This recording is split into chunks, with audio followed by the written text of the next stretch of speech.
자, 9번째 썰 한번 가보도록 하겠습니다.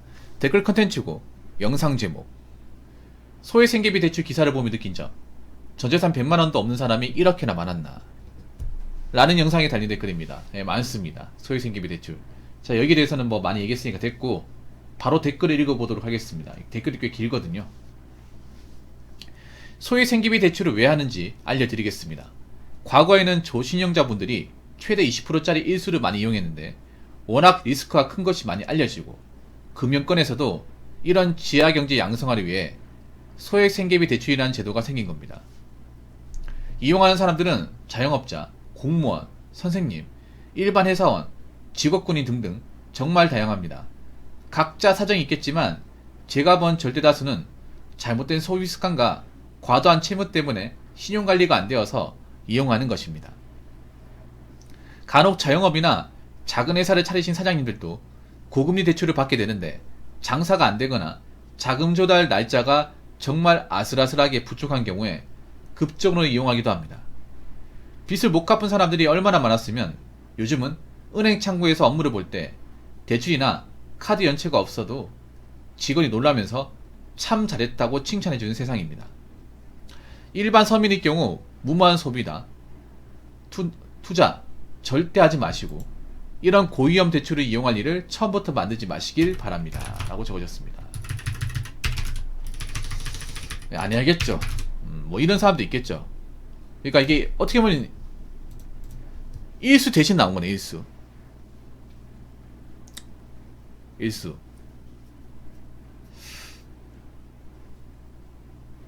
지금도 일수가 있죠. 일수. 근데 그 일수 보니까 공무원분들도 일수를 많이 찍는다고 합니다.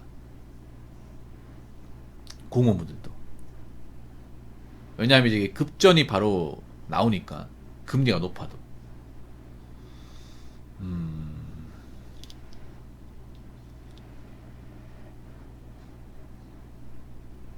예, 많아요. 생각보다. 아예 다 그런 건 아닌데 있어. 왜냐하면 공무원도 돈을 아끼는 사람도 있는데 사치를 심하게 부리는 사람도 있어요. 왜냐하면 공무원이 생각보다 돈이 쪼들리는 경우가 많습니다. 그러니까 그 대출도 안 해주는 겁니다. 이게 그러니까 그런 겁니다. 뭐냐면 당장 쓸 돈이 없는 거야. 큰 돈이 필요한 게 아니라 쓸 돈이 없는 거야.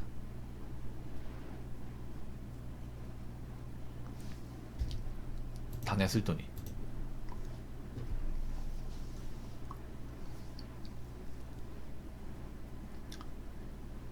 당장 뭐 이제 요금 내야 되는데 그 요금이 없는 거예요. 월급 날까지 참아야 돼. 그러니까 그런 거예요. 뭐냐면 내가 월급 200 나오는데 월급날이 이제 10일 후인데 그 전에 돈을 다 써버린 거예요. 돈이 모자라. 그런 경우 있어요, 여러분.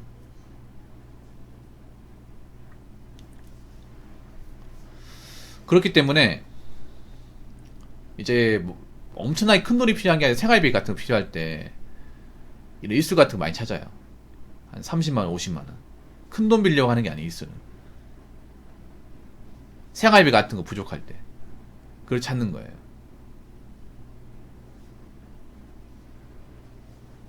그런데 내가 일수를 찾는 것 자체가 생활에 문제가 있는 거죠. 상식적으로 생각해보면 어떤 직업이든 간에 내가 생활비 몇 푼이 부족해서 고금리의 사채를 쓴다는 것 자체가 문제가 있는 거예요. 이건 어떤 식으로도 커버할 수 없습니다. 아무리 뭐 합리적 이유로 된다 하더라도, 그 나름의 사정이 있다 하더라도 본인 잘못인 건 맞아요. 저는 그렇게 생각해요. 살면서 내 주제를 알고 내 능력에 맞게 돈을 씀씀이 조절하면 사실 모르겠어요. 뭐 집에 집안 사정이 뭐 크게 있지 않는 한은 대출을 받을 일, 특히 뭐 일수나 저런 거 받을 일은 없다고 생각합니다. 왜냐, 내가 살면서 없었기 때문에. 근데 이렇게 얘기하는 사람도 있을 거예요. 붕어 형, 당신이 몰라서 그렇지 살다 보면, 삶을 살다 보면 돈 필요할 때 많습니다. 본인 입장만 얘기하지 마세요. 뭐 그런 것도 있어요, 여러분. 있는데 그놈의 살다 보면이란 핑계로 왜 그렇게 많이 빚을 지는 거야? 살다 보면. 난 살다 보면 말이 정말 싫어하거든. 뭐든지 합리화시키려고 만든 말 같아가지고.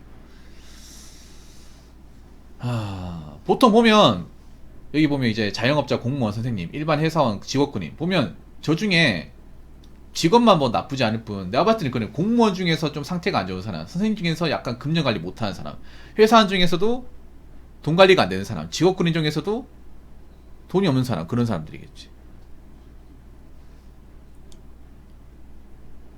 그러면 저렇게 돈을 빌리는 사람은 자영업자 안에서도 문제가 있는 거고 공무원 안에서도 문제가 있는 거죠. 회사원 안에서도 문제가 있고. 제가 본 절대다수는 잘못된 소비 습관과 과도한 채무. 잘못된 소비 습관 뭐 그런 거겠지. 좀 놀고 먹는데 돈 많이 썼다거나 대출 많이 받았다거나. 과도한 채무는 뭐 그런 거겠죠. 뭐 도박이나 이제 코인 같은 것들. 예, 그런 거 많이 해가지고 요즘에 공무원들도 빚쟁이 많아요. 공무원도 이제 코인 같은 데 잘못했다가 빚더미 나앉은 사람도 많습니다. 그 손해본 사람도 있고 예전에 사연도 있었죠 제가.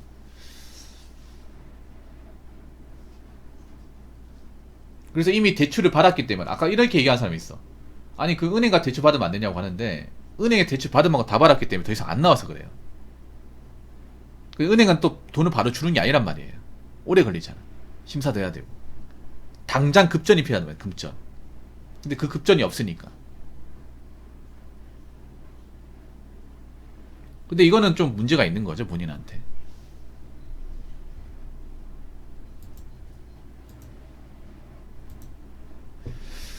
간혹 자영업이나 작은 회사를 차리신 사장님들도 고금리 대출을 받게 되는데 장사가 안 되거나 자금 조달 날짜가 정말 아슬아슬하게 부족한 경우에 급전을 이용하기도 합니다. 근데 난 이것도 좀 문제가 있어요. 뭐냐면 우리 회사가 우리 지금 사업이 고금리 대출을 받을 정도로 이미 삐그덕거린 거 아니에요?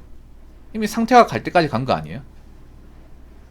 보통 고금리 대출을 받을 상황이라고 하면 이미 갈 때까지 간 상황이에요. 돈이 더 이상 나올 데가 없는 거예요. 이미 주변 사람 빌려가지고 더 이상 빌리지도 못하고 금기관에서는 이미 대출 받을 만큼 받아가지고 못 빌리고 그리고 매출은 안 나오고 특히 코로나 때 이런 적이 많았거든요. 코로나 때 그 버텼던 분들이 많아요. 나아지겠지 희망 가지고 버텼던 분들이 오히려 손에 더 많이 끼얹었거든요. 코로나 이제 끝날 때까지 버티고 했다가 오히려 더 큰 손해를 끼얹는 경우도 많아요. 더 손해를 많이 끼얹고 폐업하는 경우도 있거든요. 그분들이 그때 고금리 대출 많이 받았어요. 여러분 아시겠지만 자영업자분들 절대 다수는 또 빚쟁이잖아요. 근데 이제 코로나 때 이제 워낙 손해를 많이 보다 보니까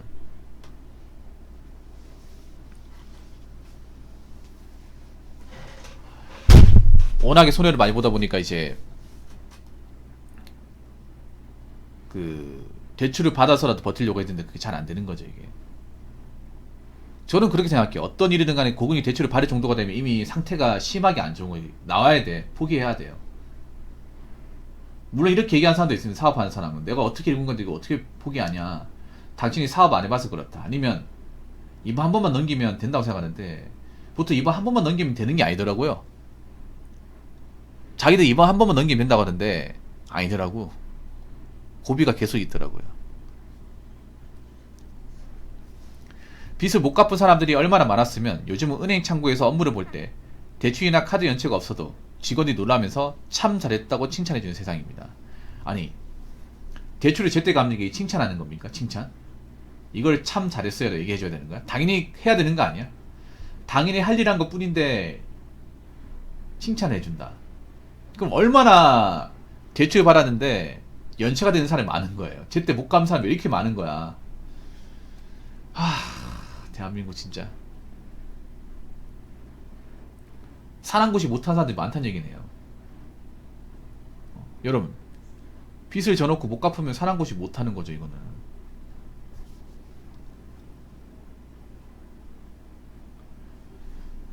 은행도 그런 거야.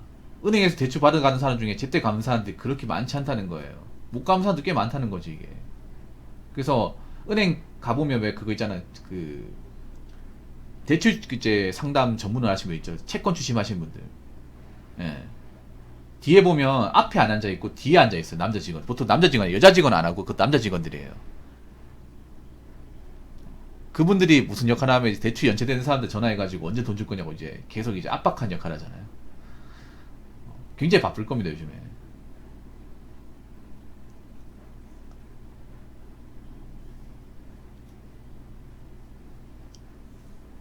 근데 지금 제가 얘기하고 싶은, 물론 뭐 살다 보면 이제 뭐가 뜻대로 안 되니까 빚을 졌다고 얘기할 수 있겠지만, 빚은 안 지는 게 낫습니다. 특히 서민이라면 빚은 안 지는 게 좋아요. 근데 서민들 빚이 너무 많아.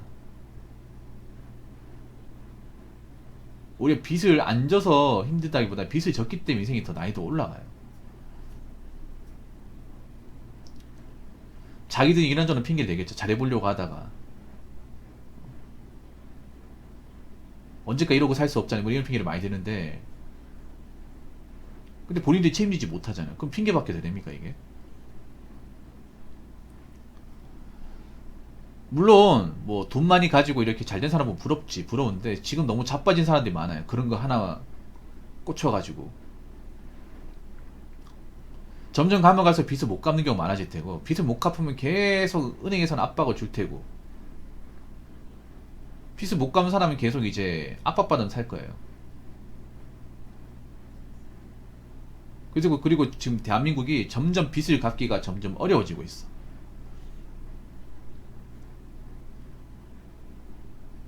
금리도 올라가고 있고 물가도 올라가고 있고. 그래서 지금 뭐 빚 져가지고 해보겠다 생각하지 마십시오. 특히 여자분들 뭐 카페 같은 거 창업할 생각하지 마. 카페도 빚을 할 거 아니에요. 카페가 폐업률이 정말 없습니다. 창업비도 많이 들고 하다 말아먹으면 해소도 안 돼. 그 빚이잖아요. 그거 못 갚아요. 그거 여자분들 제대로.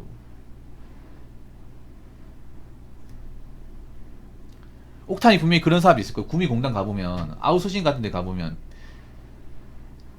일반 회사들한테 빚 졌는데 일반에서 자기가 다니던 회사가 다녀가지고 빚을 못 갚으니까 공장에 들어오는 사람들이 생각보다 많아요. 젊은 사람들 중에. 뭐 그렇게라도 갚아 나가면 다행이겠죠. 아무튼 자기가 진 빚을 꼭 갚아야 되고, 웬만하면 이렇게 빚 져가지고 갚는 인생을 살지 않았으면 좋겠어. 이거 굉장히 괴롭거든요 이게. 괴로워요. 뭔가 희망 없는 삶을 계속 사는 느낌이야.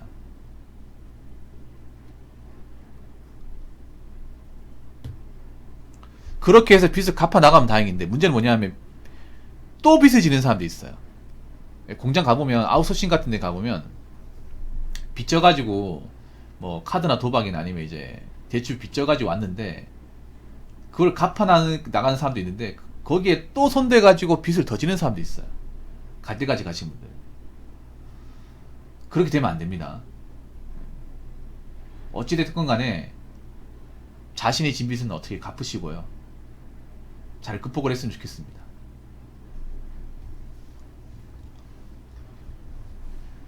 자, 이상으로 9번째 썰 마치도록 하겠습니다.